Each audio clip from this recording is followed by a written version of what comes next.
Hi, I'm Deanna, and today we'll be talking about Job 10. So I always like to start with a recap because I think it helps us all remember what we've learned in the past.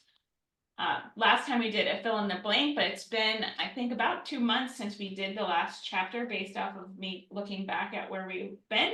So I want to start it off, and I'm just going to ask some questions before I actually share the bullets to see what we remember.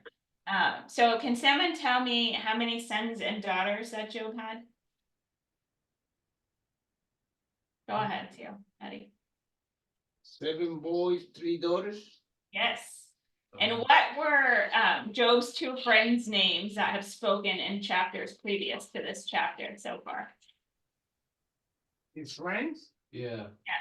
2 of his friends that spoke in other chapters. What were their names? Oh, wow. Go ahead. Eliphaz. Yes, that's one. And the other one? Starts with a B. Bishop? Billy Dad. Billy Dad. Billy Dad. All right. And what does Job, while he's going through all these trials and so forth, he wishes he wasn't what? Alive. Born. You're supposed Born, yes, or alive. You have to be born to be alive. So Job was this very righteous and blameless man. Satan wanted to harm him, but God said you can only give him troubles, afflict his pain, but you can't kill him. Yeah. They took everything from Job away, and now he's afflicted, and his friends have came to him. He sobbed for days, and his friends are saying, well, you must have done something wrong in order for you to get this punishment, right? But Job continues to speak over and over, saying that he's innocent. He doesn't feel like he's done anything wrong. And it goes back and forth in conversation in between it. Job is very hopeless. And his friends just continue to like switch from Eliphaz to Bildad, continuing to say, like, just seek God, repent for what you've done, and then you'll be blessed and forgiven, right? And so we ended the last chapter with Job still acknowledging how great God is through, and he talks about his constellations that he's made and some miracles, but Job is still feeling helpless and suffering, and at the end he asks for a mediator between him and God. So now we're going to jump into chapter 10. It's quite a short chapter. Overall, the theme of it. So who spoke in chapter 10? Go ahead, Tia Renee. Job. Job, yes. And in general, is Job speaking to God directly, do you think? Yes. Go ahead, Tia Ralph. Yes. He's speaking to God. He's complaining. So I actually took it that he wasn't, that he was speaking to, he was saying what he would say to God if he had a mediator, but there's a little bit of back and forth on that when you read through people's interpretations of that. What do you think, Pastor? I have to be honest, I did not read the chapter today because I had to prepare myself, but I think I agree with you in that interpretation. I don't agree. I Is feel that like not in the the same- beginning, No, I think especially he's in the beginning, yeah. it's almost like he says, I have nothing to lose. Yeah. Screw it, I'm gonna complain. Yeah, Because yeah, what else can yeah. you do to me? Yeah, he's definitely complaining. Go ahead, Tia Renee. I know that for a Yes, fact I because when I was going through my crisis, I unleashed my thought to God and I said, it's better for me not to be born. I know it's better for me to have died, but let your will be done. I remember, I think he was talking to God because I did the same thing when I was going through my great I do think he was definitely sharing what he would say to God, but my personal opinion is that he was more so speaking and complaining a lot, but saying what he would say if he had that mediator. Go ahead, Theo Eddie. You will see down the road when you get to chapter 38, 39, that if Job does something, but the Bible says specifically that in none of them he offended God. So, I would doubt that he said that if he had an intermediary, yes, he would do these things. He would say these things, but there was a lot of, he was a very reverent man, and he didn't want to in no disrespect to fail. Go ahead, Theo Renee. No, because I didn't offend God. I was just emptying my heart and talking to God how I felt. That's why he's going through a great crisis, and he's saying, God, it's better for me not to be born, because he's going through a great depression, pain and suffering. So I read the chapter not in any way he offended God. He was just emptying his heart. He's going through a depression, pain. It's like you're talking to a counselor. God is our greatest counselor. That's why. And I started help me to overcome. I will overcome my crisis, because if I don't talk to God, what was next? Maybe, right? But I empty my heart and I felt better. So, and God is our greatest counselor. You always told that you speak to God all the time. Yes. Okay.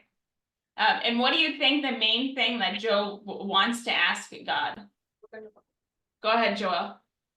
I think you will want to ask them to stop his quote unquote punishment, Yeah, he's suffering. his suffering. Yes, but he wants to know, like, why is he doing that to him? What has he done wrong in this? Brandon, did you want to say something? No, I wanted to say that. Oh, I'm sorry. I'm sorry. But yes, of course, he wants God to stop doing it. He wants to know why he's doing that to him, right? So what is Job's overall attitude throughout this whole chapter? Tia Ralph? That he feel like the guy is like a lion that it's trying to destroy him. Yes, they refer to him as a lion, and he's still feeling very helpless, very hopeless, because he's unable to get out of this. He's bitter, right? It uses a word that he's talked at the beginning where it says he's speaks out in bitterness of his soul. Of course, he's feeling a lot of pain, a lot of loss, and so he's having trouble getting back that hope that he needs. Does Job still, it mentions Job and how he feels about himself. Does he still believe he's innocent or guilty, do you think? Tia Ralph? Yeah, he believed that he's not guilty. No? Right, that he's still innocent, right? And he says, even in verse 7, he specifically says, though you know that I'm not guilty. Yeah. And what does Job say? Even if he is innocent, he like what would happen? He talks about let me see where he said, even if I am innocent, I cannot what? I cannot justify myself before God. Anyone else know? What does Job say? He says he can't lift it, he wouldn't be able to lift his head because he's full of shame and drowning in his affliction. Yeah. Yeah, he's full of shame. Yeah.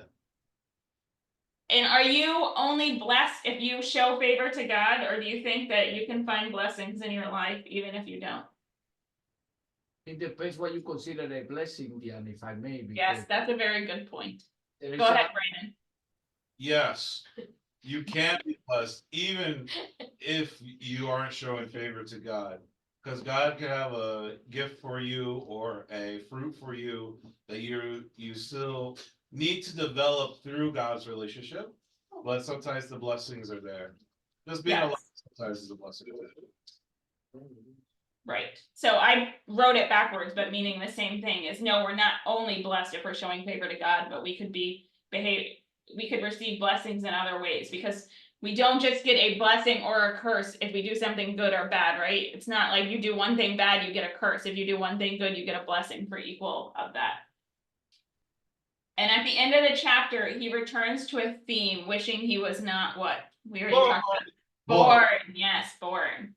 All right, so the takeaways for me in this chapter is we don't get a blessing or affliction for each good or bad thing that we do in life. We shouldn't focus upon our individual problems. We need to keep our eye on the prize and focus on God. And God is often doing something behind the scenes that you're unaware of. So even though Job doesn't realize it, right, he is telling Satan, no, you can't kill him. You have to, you can do what you wish, but you can't definitely not kill him. Any questions? No. I have a question. Oh, go ahead, Brandon. Is it even close to fair what's happening to Job? Is there any real benefit to Job suffering? Yes. Think it sets an example of like someone who's righteous and blameless no matter what. And I don't think things happen in life just because they're fair or not, right? Unfortunately, little kids are harmed all the time, and that's not because of something that they've done. It's because of other people, because Satan is still the ruler here on earth. Go ahead, Tio Eddie. What were you gonna say? I was gonna say that, imagine if he wouldn't have gone through this, now we wouldn't be discussing and having this conversation, and he would serve as an example, like in the case of Rene, when he was going through that. I'm pretty sure somewhere, somebody might have mentioned, look, read the book of Job. I have said to people, nobody suffered more than him. Yeah. You know, so sometimes we cry a lot, sometimes we hear, we have everything. And we are protected in a nation of freedom of speech, we have food, we have everything, and we still go on complaining. If you wanna know, come to my job and see 400 employees unhappy while we're getting overpaid tremendously. That's what I feel about my job too. Yes. Go ahead too, Renee. No, that I just wanna go like he said, I mean, actually, some of the languages that he used, I used when I was talking, when I was going through my crisis, some of the things he said in this chapter, I said, I was having a conversation. Unknowingly, did you say the same thing, or did you know it and then you said the same? No, I didn't know, I was just having. better, he have read it. Yeah, I read it, I was just talking to God, you know, because I worked there by myself, so he was my counselor and my everything. And also as the mentor say, he served as an example, because if we wouldn't have that chapter, we wouldn't have a proof that, I don't think, with the exception to Christ, I don't think there's any other man that has suffered as much as Job in the Bible. Jeremiah suffered a lot, it depends on the person, because what, But we will have to speak to them, because exactly, but Jeremiah went through a lot. But you know, he lost his children, he was afflicted and everything, and he still remained faithful. That's the book of Job shows you that God has people believer that they love God because they love God, no matter the affliction they go through. Thank you. Diana, I have a question. Okay, So why do you think, because they took his children, his property and everything, but I mean, I'm surprised that they didn't take his wife. oh my God. What did Joe feel like? Well, I mean, That's a good question. my personal answer is that Satan was utilizing his wife, right? Because his Alright. wife was telling Job, curse your God. So she was actually on Satan's side instead of God's, and so that would be my Yeah, The wife is more painful. And remember, she's a wife. Oh, no, because, I gotta say something, Yeah. because Go God gave Satan deliverance, you can touch his family. And he said, why don't I touch their wives? I can use it against them. Curse your God and die. He did say that. All right. Any last questions? I don't think we recorded this story, Mama, did we? I did, of course. Oh, okay, thank you.